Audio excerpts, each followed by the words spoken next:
On tonight's episode, The Deadly Assassin, a political drama modelled after the Manchurian Candidate.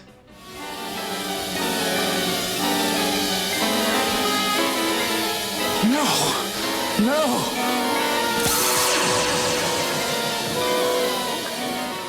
This story starts with opening text, invoking a more in-depth feeling Who story. They're putting time and effort to set up the lore and mythology for the Time Lords.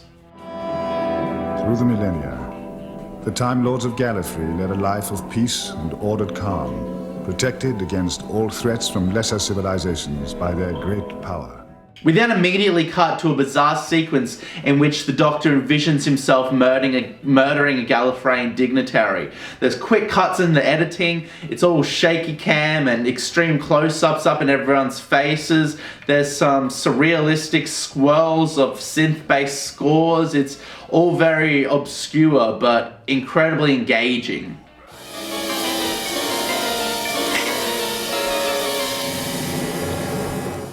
The TARDIS then materialises in an unauthorised zone within Gallifrey, and an order goes out to immediately arrest its occupants.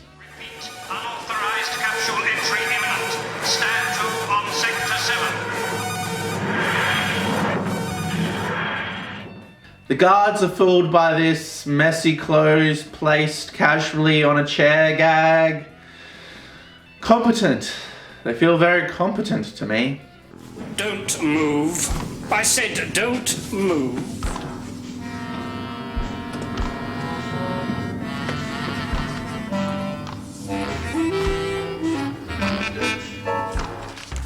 The aesthetics of Gallifrey are very striking and unique. The world is very vast and epic for the budget, and the costumes are extravagant and royal. They also set up the fact that this is a bureaucracy with a lot of red tape almost immediately. It's really quick and efficient world building, in my opinion. The scarlet and orange of the Pridonians, the green of the Arcalians, and the heliotrope of the Patrexes. The Doctor's on the run, and we learn that his vision of him murdering this person was actually the president of Gallifrey. Right out of the gates, this story has a great pace and is very engaging because of that. It doesn't drag along like some classic Who stories. It's relatively quick. I mean, not for a modern show, but it's relatively quick and engaging for a classic Who.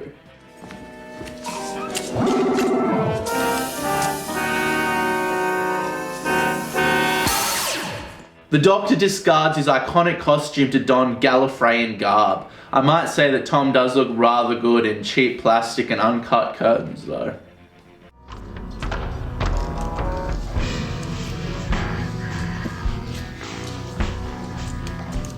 It does come across very heavily that these ancient aliens from a far-off, distant world are incredibly British. I know that is an in-joke within British sci-fi. Why do we have British accents if we live in space and there is no Britain? But yeah, they just act as humans and very human-like. Like they're all politicians and news reporters, and the way they talk and interact is inherently upper-class British. They don't feel alien or weird or obscure or different like the Doctor often does. They just feel like English people. The dickens is my gun? 900 years, eh? I could have sworn I was here a second ago. Here you are, sir. Oh, thank you. Most kind. Yes, it's very different from the fellas nowadays, what? They're chopping and changing every couple of centuries. We then see an ominous assassin setting the scene for murder. My immersion is at its peak at this point.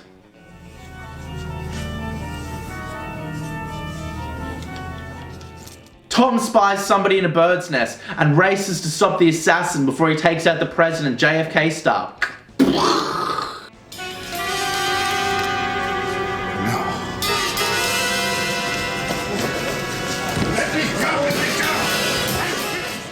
Tom then picks up the rifle and executes the president himself, fulfilling his visions. What's going on? Hypnosis? Mind control? I don't know! But then the credits roll, leaving us with an absolutely excellent cliffhanger.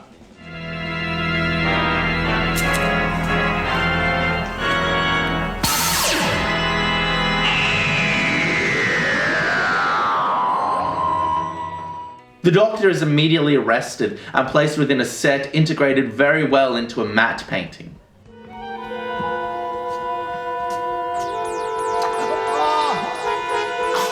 The Time Lords come across very authoritarian and corrupt in this episode. When they threaten to execute the Doctor without a trial, you believe them. It doesn't feel like false threats. You think they might actually murder the Doctor in this moment. This is the third ever story with the Time Lords in it. The first one being the War Games, second one being the Three Doctors, and this one, third one, Deadly Assassin. And this is the first time they really have this political corruption, red tapey, bureaucratic feeling to them. That was Philip Hinchcliffe, the producer's idea, and he wanted to make it more adulty and more of a political thriller and a drama than how they'd been represented in the past. And some people didn't like it. It could have been more alien in my opinion, but I like it. I think it works. Maybe it's not the best representation of the Time Lords, but it certainly makes an engaging story. I think you're going to be executed for it. They are preparing the vaporization chamber now. You have about 3 hours to live, Doctor. What? Well, that's monstrous. Vaporization without representation is against the Constitution. You are an embarrassment. All of the actors portraying Time Lords have this upper-class, professional actor theatre feeling to them. They may be wearing silly sci-fi costumes, but they're all taking their parts incredibly serious and executing it with great acting. You're being over-modest, Chancellor. I'm sure of it. Just as I'm sure that the President would have named you as his successor. Who knows what was in the President's mind? But it is the custom, as you know, for an incoming President to pardon political prisoners. The Doctor escapes execution for the time being by finding a legal loophole. He is then able to prove his innocence within a time gap before they will actually execute him. We then cut to a freaky skeleton monster. The mask looks a bit silly, but the prosthetics on the hand in this shot in particular work rather well. Only hate keeps me alive. Why else should I endure this pain? I must see them, Doctor. This chalk drawing around the Gallifreyan president made me laugh. Just the outline around his silly outfit was so funny. And the fact that they're still outlining dead bodies on Gallifrey. I mean, we don't do that anymore. That contaminates murder scenes. But they're still doing it on Gallifrey, apparently. I don't know what year this is. The future? The past? Now?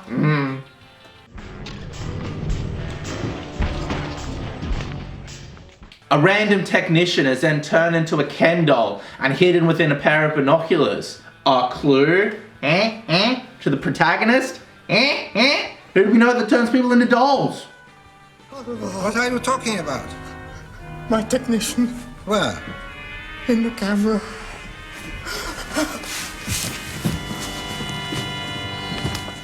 It's now clear that this was a calling card left by the Master! The Doctor's arch nemesis. This is the first appearance of the Master since Roger Delgado's untimely death during the Pertwee era. It's actually really sad. I guess he was in his early 50s, late 40s, and he died in a car crash. And they were gonna have this grand conclusion to his character and wrap up the Master's story with some thrilling moment, but unfortunately Delgado died before they could do it, so that's always an unfortunate thing that never happened in Who history. But yeah, here we get freaky skeleton Muppet Man Master. At this point in the narrative, the Master could have just laid low and waited for the Doctor to be executed, but instead he just starts murdering people left, right and center, revealing himself because he likes to murder people, I guess. Supposed to be smart though.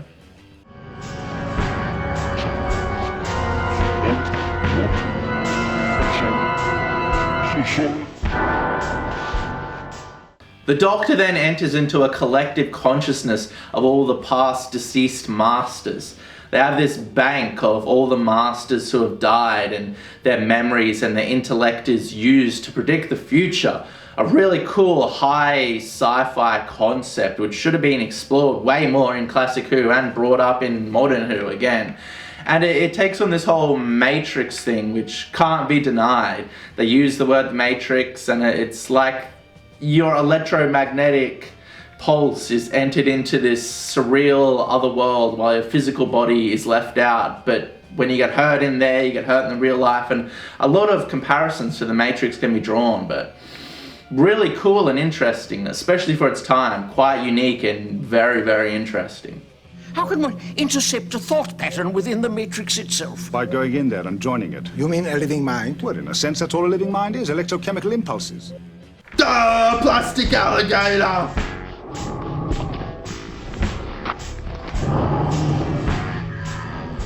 This collective consciousness is filled with lots of danger, eh? Tom almost falls off a cliff but saves himself with his iconic scarf. And a samurai cuts his scarf and he turns into a dummy and he falls.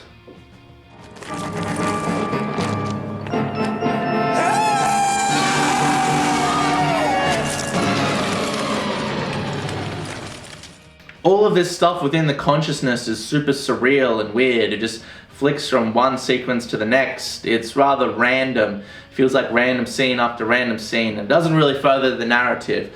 But still, it's really odd and surreal and weird. And it's one of the reasons I love classic Who. It was never afraid to take risks and just go off the rails into batshit crazy oddness at times.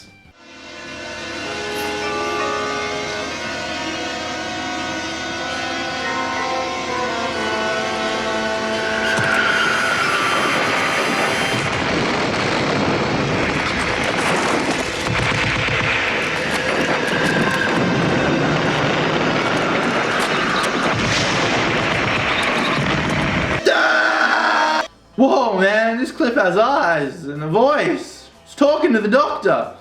David Lynch would be proud, eh? I am the creator here, Doctor. This is my world. There is no escape for you. I was waiting for the Time Lords to molest Tom while he was under like some twisted dentist. But it never happened, eh? Who or what is he fighting? Presumably, another mind. You mean there's another living mind in the Matrix? I'm only speculating, Castellan. The third episode is all taking place within the Matrix. And I feel like it could have been fleshed out and enhanced a lot if Dudley Simpson's score had been more prevalent. For some reason, it's void for most of this episode. I don't really know why. I guess it was his decision not to score it. But all of this weird manic oddness would just be enhanced tenfold with some surreal, superb synth samples, eh?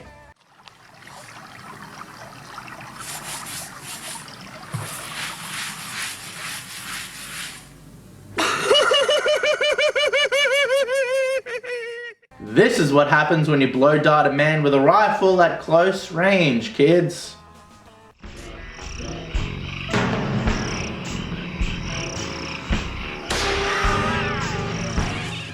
I don't know how this happened, but the Doctor just lit this guy on fire, eh?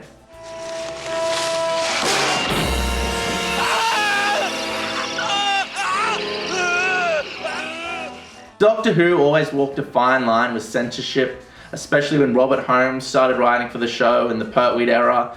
He was really a fan of twisted horror stories. He would rework old horror stories into a Doctor Who context, and they're just brilliant. This story is written by old Robert Pipe Smokin' Holmesies and a lot of other amazing episodes. He's one of the greats, up there with Terrence Dicks, who just recently died. R.I.P. You'll always be remembered as one of the great Doctor Who script editors. Anyway, the show, it was always dark and scary and intended to have horror elements, but it started getting more attention in the Pertwee era, and then when Robert Holmes becomes script editor and Philip Hinchcliffe took over as producer in Tom's era, it just went further and further into darkness. Brain of Morbius is a great example. My review of it is up here. Seeds of Doom, another incredibly dark episode. And this episode ends with this man within the Matrix drowning Tom. And it ends on Tom under the water, drowning, and then the cliffhanger, and then you have to wait till next week. So there was a lot of flack against the BBC for this. There was this old cranky lady Forget her name, yeah. She was very prevalent in this anti-hysteria, you know, middle-class white women against kids watching violent TV movement. So this episode got a lot of flack for that, and some people within the production themselves have even said, nah, maybe we took it a bit too far. Because Doctor Who back in the day, it was shown at like 6 o'clock, eh? It wasn't a late at night show. It's always been a family, kids type of show where the family would gather around and watch it. And there's actually an interesting story about this because I think later on, it must have been one of the re-showings, but Tom actually stopped his car, or at least this is a story Tom's told. Take it with a grain of salt. Tom said, right, that he walked into a random house because he knew this ending was coming up, and he knocked on the door and he said, hey, I'm Tom Baker, can I come inside and watch the end of Doctor Who? And this guy, this pipe-smoking dad, maybe he didn't smoke a pipe, but yeah, come in, Tom Baker knocked on my door, I'd let him in. Anyway, he goes into the lounge room with the kids watching Doctor Who, and he sits down with them and watches Doctor Who with them, and then he gets to the ending and he says, it's not that bad, it's fine, I think we're fine. And he watched it with these kids, and these kids were like blown away watching Doctor Who while Doctor Who comes in and sits down. I think that they went to school the next day and tried to tell everyone, but everyone wouldn't believe them. Anyway, this is just a story that Tom told. It may or may not have happened. He tends to exaggerate. But as Hunter Thompson said, there's no good stories that aren't worth exaggerating. Finished, Doctor. You're finished.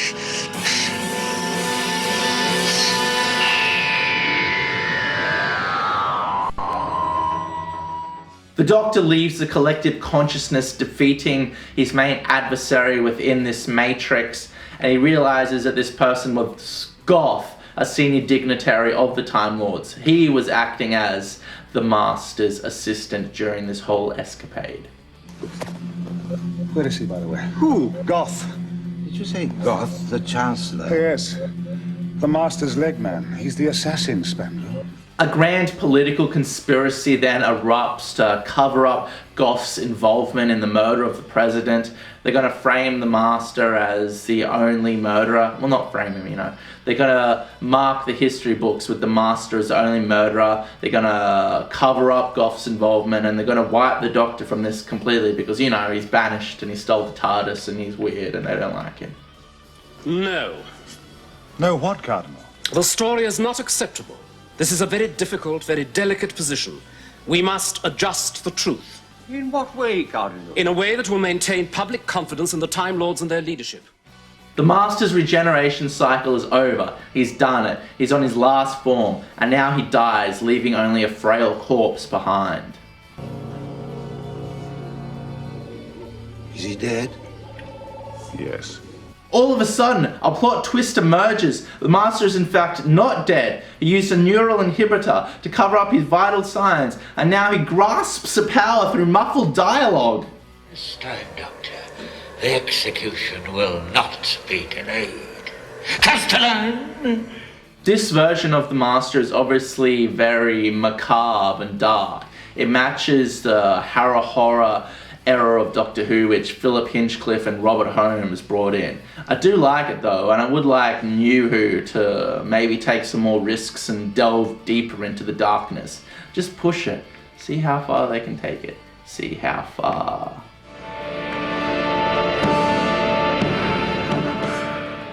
We're now at the fourth and final episode, and this doomsday dilemma is pulled out of nowhere. There's this black hole thing that the Master's gonna engage, and he has this sash which enables him not to get killed by the black hole, which will somehow rejuvenate his regeneration cycle. Yeah, there you go, Stephen Moffat. You weren't the only one who had to pull some shit out of your ass when somebody got to their 12th incarnation. Oh shit, the Doctor can only regenerate 12 times. What are we gonna do? Something. I don't even remember what they did. There was a crack in the wall or something. But anyway, this story tries to do that again with the Master. So I guess Stephen Moffat is given more of a free pass. Although, you know, you can't really just end Doctor Who just because they said something back in the 60s. Anyway, the point is that there's this story happening now where the Doctor needs to stop the Master from opening a black hole. If you undo that, you'll die as surely as any of us. You can do better than that, Doctor. All of this catastrophic chaos just erupts, and the Doctor and the Master are wrestling around, and he's knocking him downstairs, and there's all this styrofoam falling from the sky in a classic 70s special effects manner. Oh my god!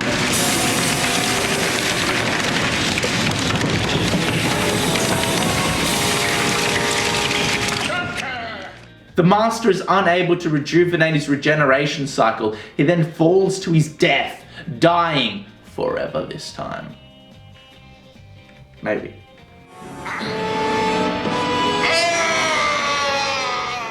Da da da da da da. Blue, blue, blue, blue, blue, blue. Cocaine.